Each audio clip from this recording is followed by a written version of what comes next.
Assalamualaikum warahmatullahi wabarakatuh. Perkenalkan, nama saya Indari, NPM 719212886.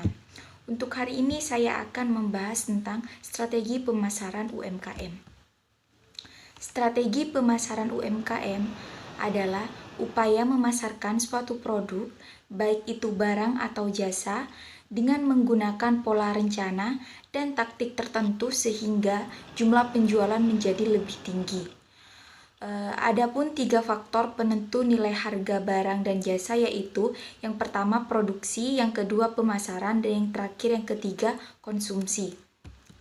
Selanjutnya yaitu fungsi strategi pemasaran. Yang pertama, untuk meningkatkan motivasi untuk melihat masa depan. Yang kedua, sebagai koordinasi pemasaran yang lebih efektif. Yang ketiga, merumuskan tujuan perusahaan. Yang keempat, pengawasan kegiatan pemasaran. Selanjutnya yaitu tujuan strategi pemasaran. Ada 4 tujuan dalam strategi pemasaran, diantaranya adalah untuk meningkatkan kualitas koordinasi antar individu dalam tim pemasaran. Selanjutnya sebagai alat ukur hasil pemasaran berdasarkan standar prestasi yang telah ditentukan.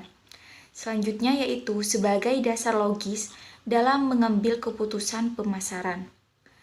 Dan yang terakhir, untuk meningkatkan kemampuan dalam beradaptasi apabila terjadi perubahan dalam pemasaran. Selanjutnya, konsep strategi pemasaran.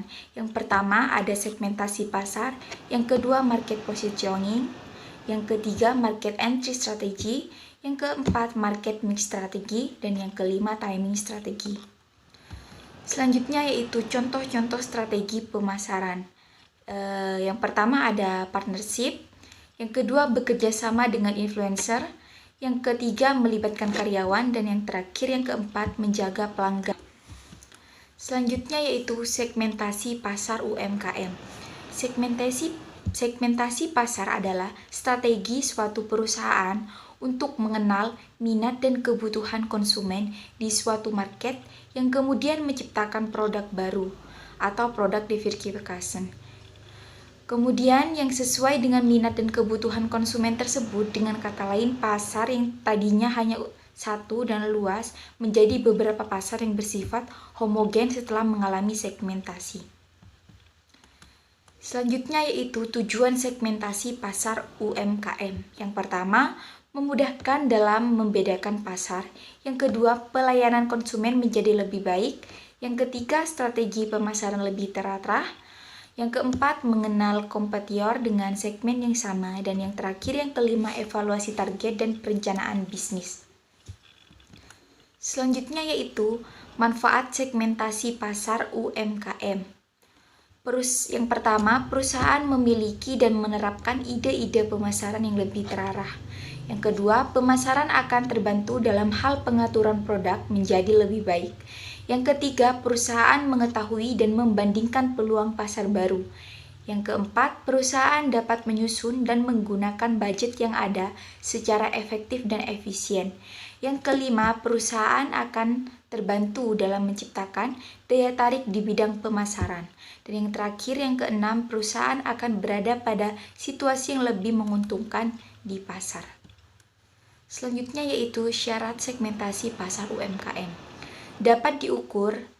Pengelompokan pasar harus terukur, baik dalam besarnya, luasnya, serta daya beli konsumen pada segmen pasar tersebut. Dapat dijangkau. Segmentasi pasar juga harus bisa dilaksanakan, dengan kata lain, strategi pemasaran yang dibuat dapat dilakukan dan dapat melayani segmen pasar dengan baik.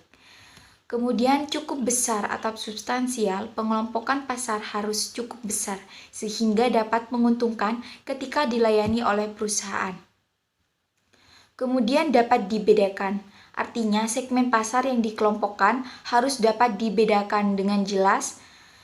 Selanjutnya yang terakhir dapat dilaksanakan. Market segmentation harus dapat dilayani atau dijangkau oleh sumber daya yang dimiliki oleh perusahaan.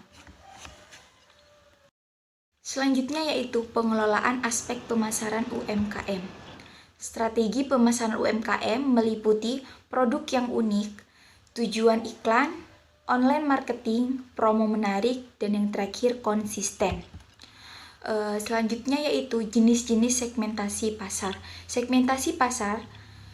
Jenis-jenis segmentasi pasar dapat dilihat dari geografis, demografi, waktu, dan harga. Selanjutnya cara menentukan segmentasi pasar yang tepat. Yang pertama, tentukan terlebih dahulu target market yang akan dituju. Kemudian yang kedua, mengetahui kebutuhan target market. Yang ketiga, buatlah subgroup. Yang keempat, evaluasi kembali target market. Yang kelima, namai segmentasi pasar. Yang keenam, tentukan strategi pemasaran produk. Dan yang terakhir, evaluasi respon pasar. Selanjutnya yaitu target sasaran untuk strategi positioning. Perusahaan menyasar beberapa kelas atas dengan harga selangit dan kualitas yang sangat mumpuni, kelas menengah yang cukup, dan tidak lupa meraup kelas bawah. Bisnis dapat dikatakan memiliki strategi positioning yang bagus jika produknya unggul di antara produk serupa yang lainnya. Kemudian yang terakhir yaitu strategi positioning ini dapat dilakukan dengan memperhatikan beberapa target sasaran. Target tersebut diantaranya kategori produk menurut pesaing, manfaat produk, atribut produk, harga dan kualitas produk, dan yang terakhir menurut pemakaiannya. Mungkin ini yang dapat saya sampaikan, kurang lebihnya saya mohon maaf. Wassalamualaikum warahmatullahi wabarakatuh.